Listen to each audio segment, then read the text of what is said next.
Hello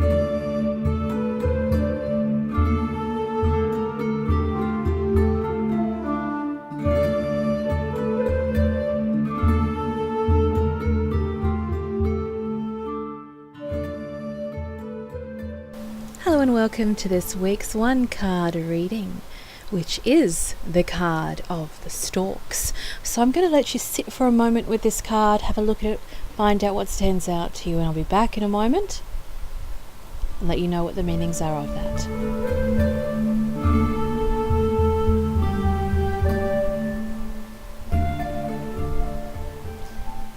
The Storks is a card of transitional energy.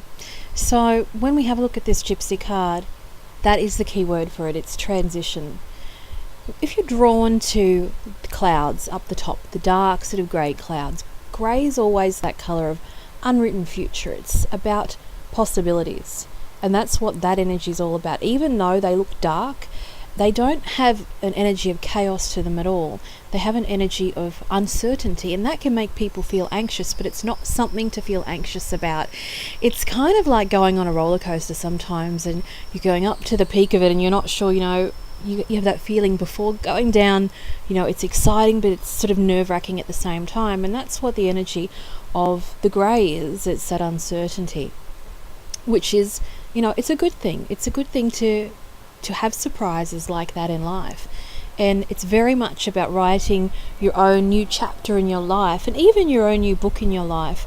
And that's what 2015 you're going to find is all about for you anyway, if you're drawn to the clouds, that cloudy grey energy that takes up a lot of this particular card. So if you're drawn to that, good things are coming your way, but just don't be anxious about them. It's just normal. It's like when a big storm is coming through, or a big sort of rain band is coming through, and it's that feeling of, do I have to shut the windows? Do I have to do this? Sort of this action plan that goes on in your head to get ready for that. But, without rain and without storms, the earth would dry up and it couldn't evolve. So it's all about change, and it's a good change too. It's not a negative change. So just remember that if you're feeling down and weird and strange, know that there's change coming. I've got goosebumps talking about that now. So this is going to really hit a lot of people right in the solar plexus area, that feeling right in the pit of your stomach where you get excited when you're on those roller coasters. It hits that spot right there, and I've got goosebumps, and that is a very sort of spiritual sign to me. It's going to go bang to so many people and go, oh, okay. If you're drawn to the Storks themselves, now it doesn't matter if you're drawn to, the one in the foreground or the one in the background, it is one of soulmate energy, because we see these two birds working in unison together. The dominant energy has the twig in its beak. It's about feathering the nest. It's about evolving in your life and making something bigger and better than what has existed in the past. So if you are in a relationship, expect that to grow. Expect a more harmonious energy to take place there. If you're currently in a relationship that's a bit chaotic, it's really time to step back and assess what you're giving into the relationship. Are you nitpicking? Are you making it more difficult than what it should be? So really assess your position and your role and find out, are you really the victim in that? And if you are really the victim and you're finding that it's a very chaotic situation that you can't get out of, then really it's time to transition and get out of that, if that's the sign that you need. If you're not in a relationship, this is one, as I said, of the soulmate. So expect that to be coming into your life in 2015, which is really beautiful. We see this black and white energy to these birds, which is that yin and yang energy. So you may find that the partner that you have brings that oppositional energy. It's sort of, that it's a harmonious sort of thing. It's not like two people being exactly the same. It's two people being completely different, but it works. And that's the sort of thing we're looking for. So try not to get caught up on those things in the partner if they're in your life now or coming into your life. Don't get caught up in those things that make them different to you, because you don't want two people the same. It's an absolute recipe for chaos. So embrace that. We see these two birds looking straight up to heaven, and in Gypsy cards, we always read from left to right, past into the future, and they're looking at the heavens above. It's in the moment. They're suspended in time. It's all very much about appreciating what you have right now. So things change, So we need to appreciate what we have in the moment, because it's that moment and we own it. It's ours forever. It's our moment to share with that other person, and we can't change that. And it's a precious time in one's life. So it's a beautiful energy to have indeed, especially if you're drawn to these two birds. If you're drawn to the nest itself, this is all about finance, it's about stability, it's about the home. So expect renovation, expect to move this year, expect to sell. It is all about evolving in your environment. So whatever you feel comfortable in doing, that is going to happen. It's not a stagnant energy. If you're drawn to that nest, it's not about, being introverted and not moving. It is about building. It's building this little empire of the home. So if you're thinking of, building a deck or extending your house, it is a great year to do that. If you're thinking of getting out the rat race, selling, moving out of town, if that's that energy that you've got within you, do it.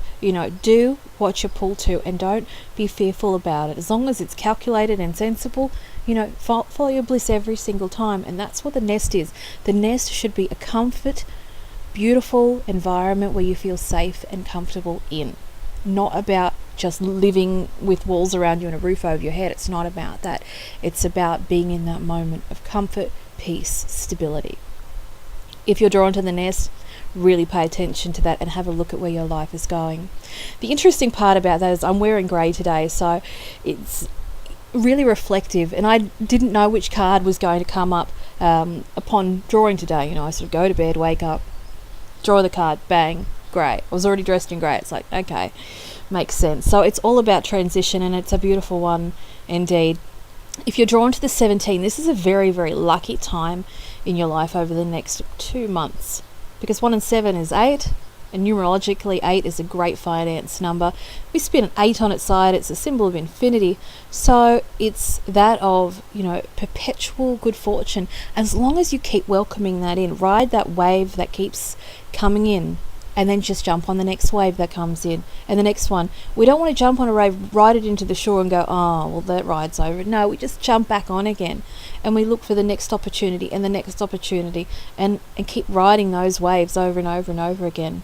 So it's infinite, it's exponential, it goes on forever and ever, as long as you allow it to. Once you start looking at the downside of things, then we've got problems, and we've got a lot of problems, and that's not what we want.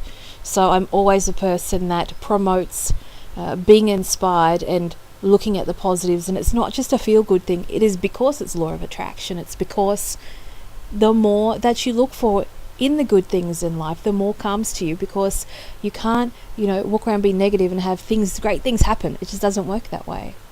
If you're out there positive, your mind is going to be tuned in, and your soul is going to be tuned in to attracting those things. It's just how it is. If you're drawn to the Queen in the bottom corner, if you're a female listening to this reading, the Queen is about you owning this. This is about you owning your energy this year, coming into yourself finally. So many people are finding themselves, and people go, well, I've lost myself. We haven't lost yourself. It's just getting back into that zen, doing those things that you like to do, to feel yourself again. A lot of people, get up in the morning and wake up for somebody else's show in life, and we don't want to do that because it's our show. So it's important that we focus on doing those things that make us find our bliss, whether it's art, music, whether it's a course that you've wanted to do it. Just do it. It's no more time to put off things in your life. This is the year to strike while the iron is hot.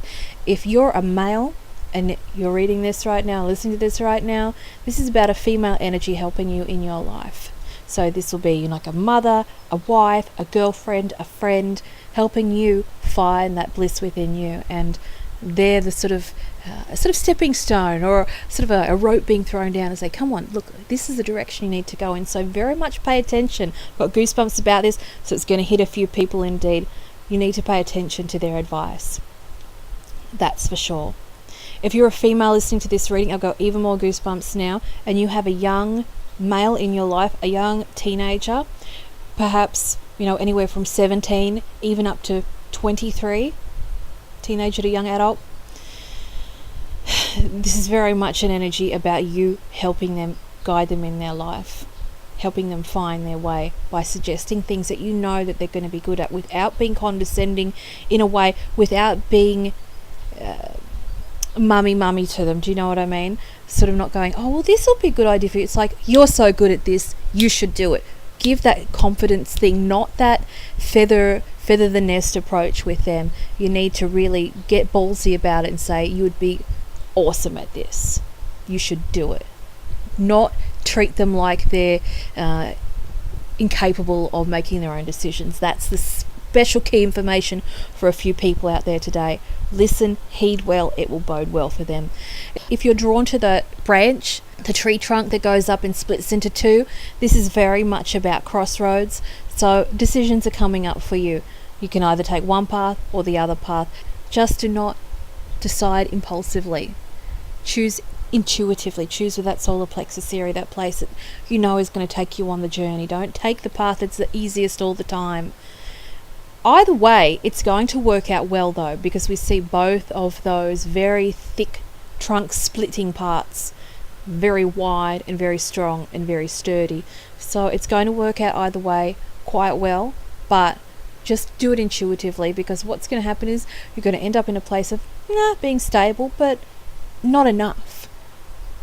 We need you to be happy. We need you to be comfortable, confident, and happy in your environment. So it's a beautiful card. It's a wonderful energy. If you're drawn to that sunburst behind it, this is very much about new beginnings and new life. This is one that, don't be surprised if there's a birth or pregnancy in the family in the next 12 months either. It's like there is something to be revealed where we see the sun. It is one of hope, and as I always say, all life is gestated in darkness and strives towards the light. So when we're in the moment of our darkest selves, we know that the light, the sun is going to come out the next morning, or the sun is going to come out anyway and shine upon the world and let everything grow again. But not everything happens straight away. We have to be patient. As long as you're working positively with the energy, then you're A-okay and all is well. Thank you so much for listening to this beautiful reading this week. I love this card. Until next time, thank you for choosing me as your reader. Have a good day or good night, wherever you shall be.